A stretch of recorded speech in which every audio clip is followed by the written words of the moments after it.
जेकर तुसी गूगल ते पर्सनल फाइनेंस बुक सर्च की होएगी तो तुहानूं रिच डैड पुअर डैड की बुक जरूर दिखाई दी होएगी। ये किताब एमेजोन के उपर कई सालों तक बेस्ट सैलिंग बुक रही सी।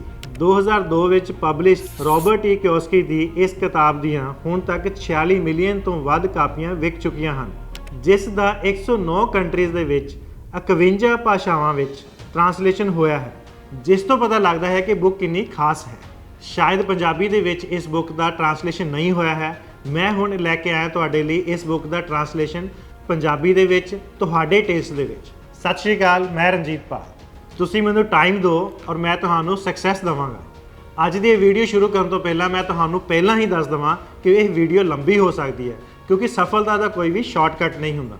ਰੋਬਰਟ ਜੋ ਕਿ ਇਸ ਕਹਾਣੀ ਦਾ ਮੇਨ ਕਰੈਕਟਰ ਹੈ, ਜਿਸ ਦੇ ਦੋ ਬਾਪ ਨੇ ਜਿਨ੍ਹਾਂ ਨੂੰ ਉਹ ਰਿਚ ਡੈਡ ਔਰ ਪੂਅਰ ਡੈਡ ਕਹਿੰਦਾ ਹੈ। ਪੂਅਰ ਡੈਡ ਬਹੁਤ ਹੀ ਪੜ੍ਹਿਆ ਲਿਖਿਆ ਬੰਦਾ ਸੀ, ਪਰ ਉਹਦੀ ਜਿਹੜੀ ਮੈਂਟੈਲਿਟੀ ਸੀ ਉਹ ਬਿਲਕੁਲ ਮਿਡਲ ਕਲਾਸ ਫੈਮਿਲੀ ਦੀ ਸੀ।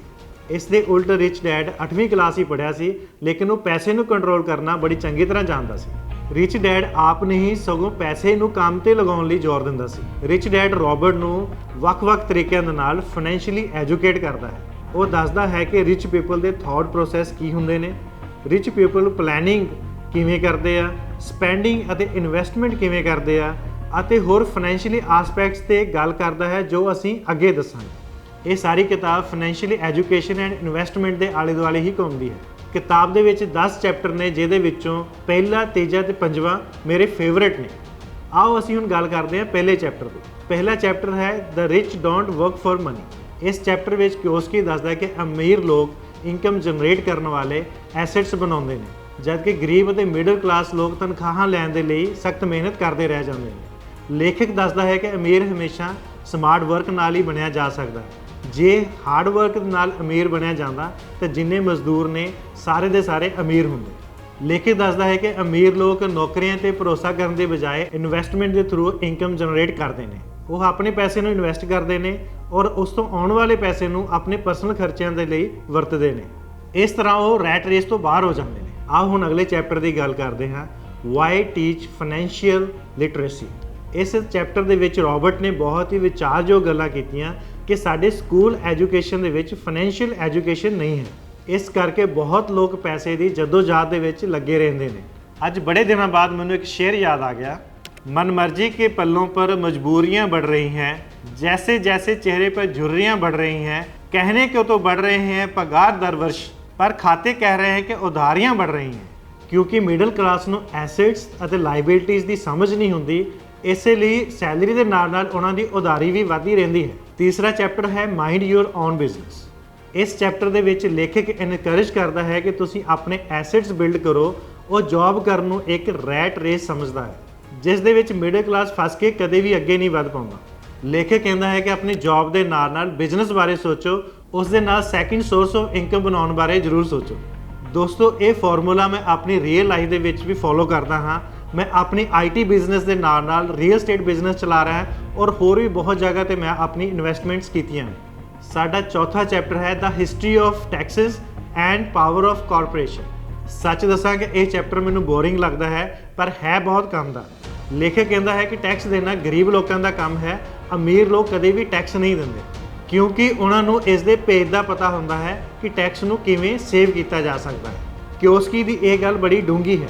ਮੈਂ ਤਾਂ ਇਹ ਕਹਿੰਦਾ ਹੈ ਕਿ ਕਾਸ਼ ਇਹ ਕਿਤਾਬ ਸਰਕਾਰਾਂ ਨੇ ਪੜ੍ਹੀ ਹੁੰਦੀ ਤੇ ਇਸ ਦੇ ਲੂਪ ਹੋਲ 'ਤੇ ਸਰਕਾਰਾਂ ਕੰਮ ਕਰ ਪਾਉਂਦੀਆਂ। वादा कर मक्खन का मलाई छीन लेता है, अगर देता है 2 रुपये तो 2.5 छीन लेता है। इस चैप्टर की समरी यह है कि लीगल दाव पैच और टैक्सेस ਨੂੰ समझना शुरू कर दो जब ਤੁਹਾਡੇ ਕੋਲ पैसे आने शुरू हो जाए। 5th चैप्टर है द रिच इन्वेस्ट मनी। मैं ये गल हमेशा कहना कि रिस्क लैन तो वड्डा होर कोई रिस्क नहीं है। इस गल इस चैप्टर ਦੇ ਵਿੱਚ बहुत ही ਵਧੀਆ तरीके ਦੇ ਨਾਲ ਲੇਖਕ ਨੇ ਸਮਝਾਈ ਹੈ। ਲੇਖਕ ਕਹਿੰਦਾ ਹੈ कि हर जगह बिजनेस अपॉर्चुनिटी है, ਇਨੋਵੇਸ਼ਨ ਔਰ ਨੌਲੇਜ ਨੂੰ ਮਿਕਸ ਕਰਕੇ ਪੈਸੇ ਬਣਾਉਣੇ ਸ਼ੁਰੂ ਕਰ ਦਵੋ। ਰਿਸਕ ਤੋਂ ਮੇਰਾ ਮਤਲਬ ਹੈ ਇਨਵੈਸਟਮੈਂਟ। ਸਾਨੂੰ ਕੋਈ ਵੀ ਬਿਜ਼ਨਸ ਸਟਾਰਟ ਕਰਨ ਦੇ ਲਈ ਇਨਵੈਸਟਮੈਂਟ ਕਰਨੀ ਪਏਗੀ। ਉਹ ਹਮੇਸ਼ਾ ਇਨੀਸ਼ੀਅਲੀ ਸਾਨੂੰ ਰਿਸਕ ਹੀ ਲੱਗੇਗਾ, ਬਿਜ਼ਨਸ ਚੱਲੇਗਾ ਜਾਂ ਨਹੀਂ ਚੱਲੇਗਾ। ਪਰ ਜੇ ਅਸੀਂ ਇਹ ਰਿਸਕ ਨਹੀਂ ਲਵਾਂਗੇ ਤੇ ਜ਼ਿੰਦਗੀ ਦੇ ਵਿੱਚ ਕਦੀ ਵੀ ਬਿਜ਼ਨਸ ਸਟਾਰਟ ਨਹੀਂ ਕਰ ਪਾਵਾਂਗੇ। ਚੈਪਟਰ 6 ਹੈ work to learn, don't work for money. Basically ਇਹ ਇੱਕ ਇੰਟਰਵਿਊ ਹੈ ਜੋ ਕਿ ਕਿਓਸਕੀ ਔਰ ਇੱਕ ਰਾਈਟਰ ਦੇ ਵਿੱਚ ਹੈ। ਰਾਈਟਰ ਜੋ ਕਿ ਇੱਕ ਵਧੀਆ ਆਥਰ ਬਣਨਾ ਚਾਹੁੰਦੀ ਹੈ। ਕਿਓਸਕੀ ਇਸ ਆਥਰ ਨੂੰ ਸਲਾਹ ਦਿੰਦਾ ਹੈ ਕਿ ਤੂੰ ਅਜੇ ਸਿੱਖਣ ਤੇ ਜ਼ੋਰ ਦੇ, ਤੈਨੂੰ ਸੇਲਸ ਅਤੇ ਮਾਰਕੀਟਿੰਗ ਸਿੱਖਣ ਦੀ ਬਹੁਤ ਜ਼ਰੂਰਤ ਹੈ। ਜਿਵੇਂ ਕਿ ਅਕਸਰ ਹੁੰਦਾ ਹੈ ਕਿ ਸੁਝਾਅ ਦੇਣ ਵਾਲਾ ਬੁਰਾ ਬਣ ਜਾਂਦਾ ਹੈ, ਇਸੇ ਤਰੀਕੇ ਦੇ ਨਾਲ ਰਾਈਟਰ ਕਿਓਸਕੀ ਤੋਂ ਨਾਰਾਜ਼ ਵੀ ਹੋ ਜਾਂਦੀ ਹੈ। ਇਸ ਦੇ ਵਿੱਚ ਰਾਈਟਰ ਇਹ ਕਹਿਣ ਦੀ ਕੋਸ਼ਿਸ਼ ਕਰਦਾ ਹੈ, ਤੁਸੀਂ ਸਿੱਖਣ ਤੇ ਜ਼ੋਰ ਦਿਓ, ਉਹਨਾਂ ਚੀਜ਼ਾਂ ਨੂੰ ਸਿੱਖ ਕੇ ਤੁਸੀਂ ਪੈਸੇ ਕਮਾ ਸਕਦੇ ਹੋ। ਪੈਸੇ ਆਟੋਮੈਟਿਕਲੀ ਤੁਹਾਡੇ ਪਿੱਛੇ ਆਉਣਗੇ ਜੇ ਤੁਹਾਡੇ ਵਿੱਚ ਸਕਿੱਲਸ ਹੋਣਗੇ। ਚੈਪਟਰ 7 ਹੈ ਓਵਰਕਮਿੰਗ ਆਬਸਟੈਕਲਸ। ਇਸ ਵਿੱਚ ਲੇਖਕ ਦੱਸਦਾ ਹੈ ਕਿ ਅਮੀਰ ਅਤੇ ਗਰੀਬ ਦੇ ਵਿੱਚ ਸਿਰਫ 5 ਆਦਤਾਂ ਦਾ ਫਰਕ ਹੁੰਦਾ ਹੈ। ਪਹਿਲੀ ਹੈ ਫੀਅਰ ਯਾਨੀ ਕਿ ਡਰ, दूसरी है डाउट यानी कि शक, तीसरा है लेजीनेस यानी कि आलस और चौथा है बैड हैबिट्स बुरी आदतें, पंजवां है ईगो जो कि है हंकार।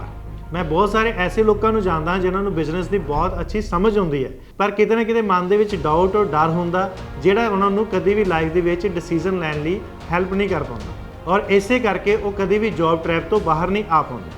पैसे आउंदे सार ही सेविंग ਅਤੇ ਇਨਵੈਸਟਮੈਂਟ ਦਾ ਹਿੱਸਾ ਅਲੱਗ ਕਰ ਦਵੋ ਔਰ ਬਾਕੀ ਬਚਦੇ ਪੈਸੇ ਆਪਣੇ ਹੋਰ ਕੰਮਾਂ ਦੇ ਉੱਪਰ ਖਰਚੋ। ਚੈਪਟਰ ਦੇ ਐਂਡ ਵਿੱਚ ਲੇਖਕ ਕਹਿੰਦਾ ਹੈ ਕਿ ਈਗੋ ਨੂੰ ਕਦੀ ਵੀ ਲਰਨਿੰਗ ਦੇ ਵਿੱਚ ਨਾ ਲੈ ਕੇ ਆਓ, ਕਿਉਂਕਿ ਈਗੋ ਬੰਦਾ ਮਾਰੇ ਜਾਏ ਨਾ ਮਾਰੇ ਪਰ ਮੱਤ ਜ਼ਰੂਰ ਮਾਰ ਦਿੰਦੀ ਹੈ। ਮੇਰਾ ਵੀ ਇਹ ਮੰਨਣਾ ਹੈ ਕਿ ਜਿੱਥੇ ਈਗੋ ਹੈ ਉੱਥੇ ਲਰਨਿੰਗ ਅਤੇ ਪੋਜ਼ਿਟਿਵਿਟੀ ਪੋਸੀਬਲ ਨਹੀਂ ਹੈ। ਅਤੇ ਗੁਰਬਾਣੀ ਵਿੱਚ ਵੀ ਲਿਖਿਆ ਹੈ, ਜਬ ਹਮ ਹੋਤੇ ਤਬ ਤੂੰ ਨਾਹੀਂ, ਅਬ ਤੂੰ ਹੀ ਮੈਂ ਨਾਹੀਂ। ਚੈਪਟਰ 9 ਹੈ still want more, here are some to do's. Chapter 9 ਵਿੱਚ ਬਹੁਤ ਸਾਰੇ ਫਾਈਨੈਂਸ਼ੀਅਲ ਟਿਪਸ ਦੀ ਗੱਲ ਕੀਤੀ ਹੈ, ਜਿਸ ਦੀ ਗੱਲ ਅਸੀਂ ਆਪਣੀਆਂ ਬਹੁਤ ਸਾਰੀਆਂ ਵੀਡੀਓਜ਼ ਦੇ ਵਿੱਚ ਕਰ ਚੁੱਕੇ ਹਾਂ। ਤੁਸੀਂ ਸਾਡੀ ਬਿਜ਼ਨਸ ਗਾਈਡ ਐਂਡ ਮੈਂਟਰਸ਼ਿਪ ਵਾਲੀ ਪਲੇਲਿਸਟ ਨੂੰ ਪਲੇ ਕਰ ਸਕਦੇ ਹੋ। ਅਤੇ ਸਭ ਤੋਂ ਐਂਡ ਵਾਲਾ 10ਵਾਂ ਚੈਪਟਰ ਹੈ ਕਨਕਲੂਜਨ। ਤੁਸੀਂ ਇਸ ਕਿਤਾਬ ਤੋਂ ਸੱਚੀ ਕੁਝ ਸਮਝ ਸਕੋ। ਮੈਂ ਇਹਨਾਂ ਨੂੰ 5 ਪੁਆਇੰਟਾਂ ਦੇ ਵਿੱਚ ਐਕਸਪਲੇਨ ਕੀਤਾ ਹੈ। ਪਹਿਲਾ ਪੁਆਇੰਟ ਹੈ ਮਾਈਂਡਸੈਟ। ਅਮੀਰ ਮਾਈਂਡਸੈਟ 'ਚ ਬਦਲਾਅ ਕਰਕੇ ਬਣਿਆ ਜਾ ਸਕਦਾ ਹੈ। ਆਪ ਹਾਰਡ ਵਰਕ ਕਰਨ ਦੀ ਬਜਾਏ ਪੈਸੇ ਨੂੰ ਕੰਮ ਤੇ ਲਗਾਓ। ਦੂਸਰਾ ਪੁਆਇੰਟ ਹੈ ਫਾਈਨੈਂਸ਼ੀਅਲ ਐਜੂਕੇਸ਼ਨ। ਸਾਨੂੰ ਫਾਈਨੈਂਸ਼ੀਅਲ ਐਜੂਕੇਸ਼ਨ ਸਕੂਲ 'ਚ ਨਹੀਂ ਮਿਲਦੀ, ਜਦਕਿ ਵਿਰਾਸਤ 'ਚ ਮਿਲਦੀ ਹੈ। ਇਹੀ ਕਾਰਨ ਹੈ ਕਿ ਬਹੁਤ ਸਾਰੇ ਲੋਕ ਅਮੀਰ ਹੁੰਦੇ ਨੇ ਔਰ ਬਹੁਤ ਸਾਰੇ ਗਰੀਬ।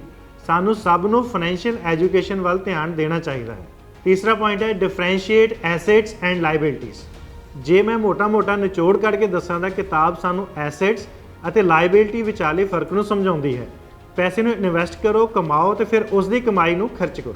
ਸਾਡਾ ਚੌਥਾ ਪੁਆਇੰਟ ਹੈ ਟੇਕ ਰਿਸਕ। ਰਿਸਕ ਲੈਣ ਤੋਂ ਨਾ ਡਰੋ। ਅਸੀਂ ਗਰੀਬ ਲੋਕ ਉਹਨਾਂ ਅੰਡਰ ਕੰਮ ਕਰਦੇ ਹਾਂ ਜਿਨ੍ਹਾਂ ਨੇ ਕਦੇ ਨਾ ਕਦੇ ਲਾਈਫ 'ਚ ਰਿਸਕ ਲਿਆ ਸੀ। ਸੋ ਕੈਲਕੂਲੇਟਿਵ ਰਿਸਕ ਲੈਂਦੇ ਰਹੋ। ਸਾਡਾ ਪੰਜਵਾਂ ਤੇ ਬਹੁਤ ਇੰਪੋਰਟੈਂਟ ਪੁਆਇੰਟ ਹੈ ਕੰਟੀਨਿਊਸ ਲਰਨਿੰਗ।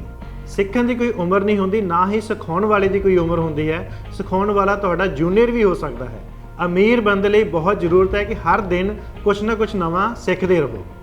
ਦੋਸਤੋ, ਇਸ ਬੁੱਕ ਨੂੰ ਸਮਰਾਈਜ਼ ਕਰਨ ਵਿੱਚ ਮੇਰੀ ਬਹੁਤ ਮਿਹਨਤ ਲੱਗੀ ਹੈ। ਮੈਂ ਉਮੀਦ ਕਰਦਾ ਹਾਂ ਕਿ ਤੁਹਾਨੂੰ ਬੁੱਕ ਦਾ ਪੰਜਾਬੀ ਅਨੁਵਾਦ ਪਸੰਦ ਆਇਆ ਹੋਵੇਗਾ। ਜੇ ਤੁਸੀਂ ਹੋਰ ਕਿਸੇ ਬੁੱਕ ਨੂੰ ਪੰਜਾਬੀ ਜ਼ੁਬਾਨ ਵਿੱਚ ਸੁਣਨਾ ਚਾਹੁੰਦੇ ਹੋ ਤਾਂ ਕਮੈਂਟ ਬਾਕਸ ਵਿੱਚ ਉਸ ਬੁੱਕ ਦਾ ਨਾਮ ਮੈਂਸ਼ਨ ਕਰੋ। ਮੈਂ ਤੇ ਮੇਰੀ ਟੀਮ ਪੂਰੀ ਕੋਸ਼ਿਸ਼ ਕਰਾਂਗੇ ਕਿ ਜਿੰਨੀਆਂ ਬੁੱਕਸ ਤੁਸੀਂ ਕਮੈਂਟਸ ਵਿੱਚ ਲਿਖੋਗੇ ਉਸ ਦੇ ਉੱਪਰ ਆਪਾਂ ਇੱਕ ਕਰਕੇ ਵੀਡੀਓ ਬਣਾਈਏ। ਸਿੱਖਣ ਸਿਖਾਉਣ ਦਾ ਸਿਲਸਿਲਾ ਬਰਕਰਾਰ ਰੱਖਦੇ ਹੋਏ ਫਿਰ ਮਿਲਦੇ ਹਾਂ ਇੱਕ ਨਵੀਂ ਵੀਡੀਓ ਦੇ ਨਾਲ।